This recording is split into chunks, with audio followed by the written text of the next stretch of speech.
अस्सलाम वालेकुम। उम्मीद करता हूँ आप सब खैरियत से होंगे। अल्हम्दुलिल्लाह रब्बिल आलमीन, यहाँ पे भी सब खैरियत है। मुझे पाकिस्तान से तो बहुत ज़्यादा प्यार मिल रहा है और मैं बहुत खुश हूँ। जो हमारा हमसाया मुल्क है, स्पेशली पंजाब, बहुत सारा प्यार मिलता है।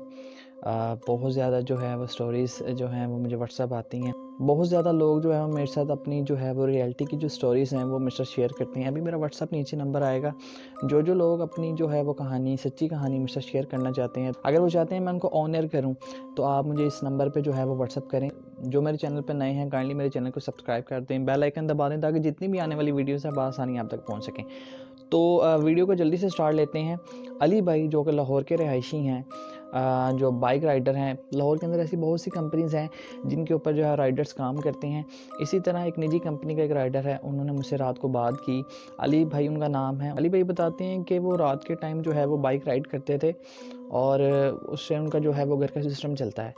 तो अब वो बताते हैं कि अब वो रात के टाइम जो है वो राइड नहीं चलाते। तो उनकी ज़िंदगी के अंदर हुआ जिसने सारा कुछ बदल के रख दिया। कि लास्ट टाइम दिसंबर के अंदर उनके साथ कुछ ऐसा हुआ कि वो उसको कभी बोल नहीं सके और वो रात के टाइम जो है वो काम करना छोड़ गए। वो जो है वो दिन के टाइम जो अपना काम करते। मुझे बताया कि रात के 1 बजे का टाइम था और वो तकरीबन घर की तरफ जा रहे थे। पार्सल की ऑफ़र हुई जिसके पैसे काफ़ी अच्छे थे, तो उन्होंने सोचा क्यों ना इसको पिक किया जाए। तो वो पिक करने के लिए जब लोकेशन पे पहुँचे, जो मैप होता है वो आपको लोकेशन पर लेके जाता है।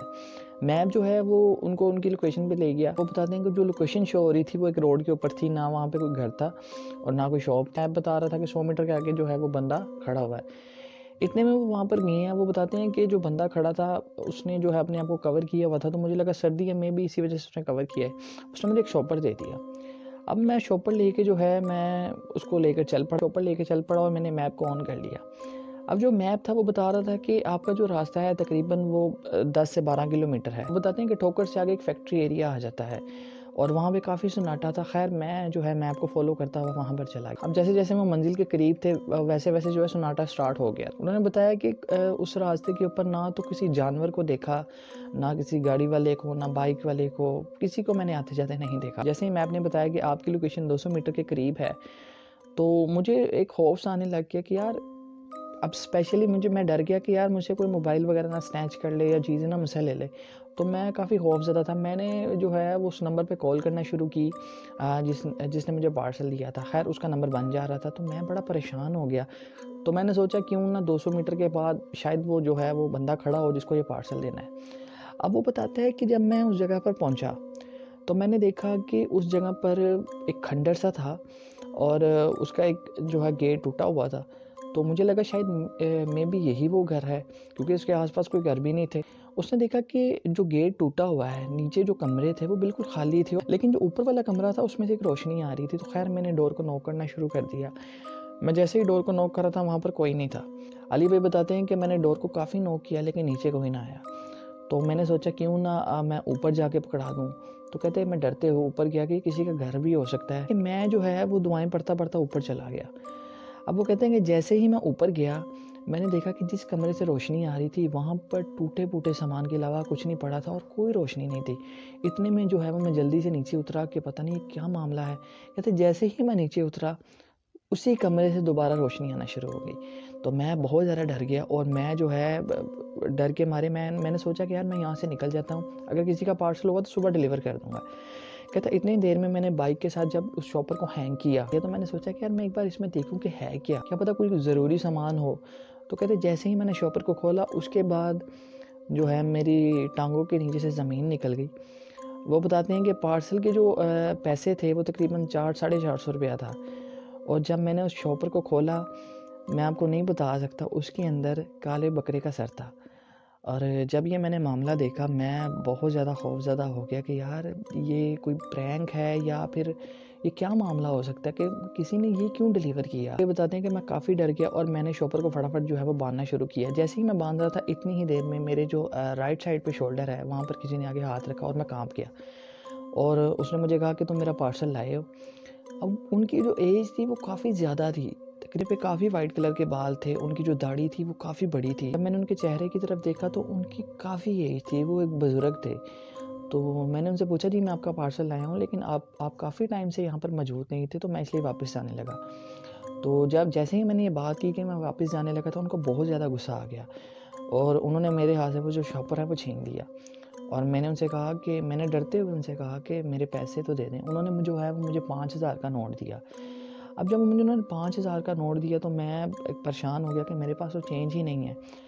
अब मैं देख रहा था कि वो मुझे बहुत ज़्यादा वो घूर रहे थे। मैंने सोचा कि क्यों ना इनको अपना वॉलेट दिखा दूँ कि मेरे वॉलेट में कुछ भी नहीं है, तो शायद इनका गुस्सा कम हो जाए। तो वो बताते हैं कि जैसे ही मैंने अपने वॉलेट को खोलने के लिए उनके आगे किया और मैंने देखा कि आगे कोई मौजूद नहीं था। जब ये मैंने मंज़र देखा कि वहाँ पर कोई मौजूद नहीं है, मैं बहुत ज़्यादा डर गया और मैंने आवाज़ लगाई कि अपना चेंज ले जाएँ, लेकिन मुझे कोई रिस्पॉन्स नहीं मिला। एक दिल में बात आई कि आखिर वो बुज़ुर्ग गए कहाँ पर और वो आए कहाँ से थे।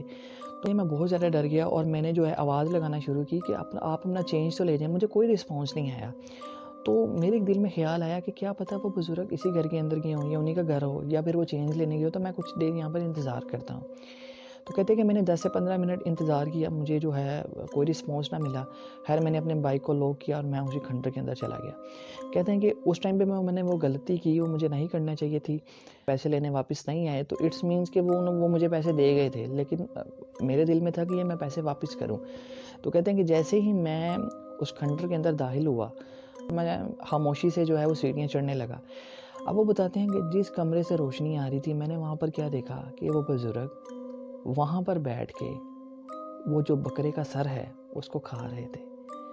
और जब मैंने ये देखा कि वो कच्चा उस सर को खा रहे हैं, कहते हैं कि मैं जितनी तेज़ वहाँ से भाग सकता था मैं भागा। मैं फटाफट नीचे गया, मैंने बाइक को अनलॉक किया, उसको स्टार्ट किया और मैंने इतना तेज़ बाइक को भगाया। और जिस रास्ते से मैंने ना किसी कुत्ते या बिल्ली को देखा, उसी रास्ते पे मेरे पीछे जब मैं बाइक भगा रहा था तो मेरे पीछे 6 से 7 कुत्ते भौंक रहे थे और मेरी बाइक के बिल्कुल पास थे। मैं बहुत ज़्यादा डर गया था, रास्ता भी ठीक नहीं था। और जैसे ही मैं मेन पर पहुंचा, इन पर एक कॉर्नर पे शॉप थी, तो उस शॉप वाले के पास मैंने जाके पानी मांगा कि मुझे पानी मिलेगा। तो उसने मुझसे पूछा कि यार इतनी सर्दी में तुम्हें पसीने क्यों आ रहे हैं। तो मैंने सोचा कि यार इससे बात शेयर करूं या ना करूं। खैर मैंने उससे बात शेयर की। मैंने उससे पूछा, मैंने कहा कि यार इस रास्ते के ऊपर एक खंडर है, वहाँ पर कोई रहता है या नहीं। उसने मुझसे सबसे पहले पूछा कि तुम वहाँ पर क्यों गए थे। तो मैंने उसे बताया कि मैं एक पार्सल डिलीवर करने गया था। उसने कहा कि इस टाइम पे पार्सल, पूछा कि तुमने पार्सल डिलीवर कर दिया। तो मैंने उसको बताया कि हाँ वहाँ पर एक बुज़ुर्ग थे, मैंने उनको पार्सल दे दिया। बाद जब मैं उनसे चेंज का पूछने ऊपर गया तो मैंने देखा कि वही बाबा जी जो है वो सर को खा रहे थे। तो उसने मुझे कहा कि तुम पहले शख्स नहीं हो जिसको यहाँ से ऐसी कंप्लेंट्स मिली हैं, यहाँ पर हर तीसरे दिन यही मामला होता है।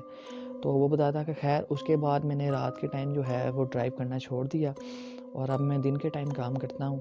और ये सब चीज़ें मेरे अभी भी माइंड से नहीं निकल सकी। अपना बहुत सारा ख्याल रखिएगा। मिलेंगे इंशाल्लाह एक नई वीडियो में। वीडियो अगर अच्छी लगी तो लाइक करें, सब्सक्राइब करें, बेल आइकन को दबा दें ताकि जितनी भी नई आने वाली वीडियोस हैं आसानी आप तक पहुंच सकें। मेरा व्हाट्सअप नंबर नीचे आ रहा है, आप यहां पर अपनी जितनी भी स्टोरीज़ हैं मेरे साथ शेयर कर सकते हैं। अपना ख्याल रखिएगा। अल्लाह हाफिज़।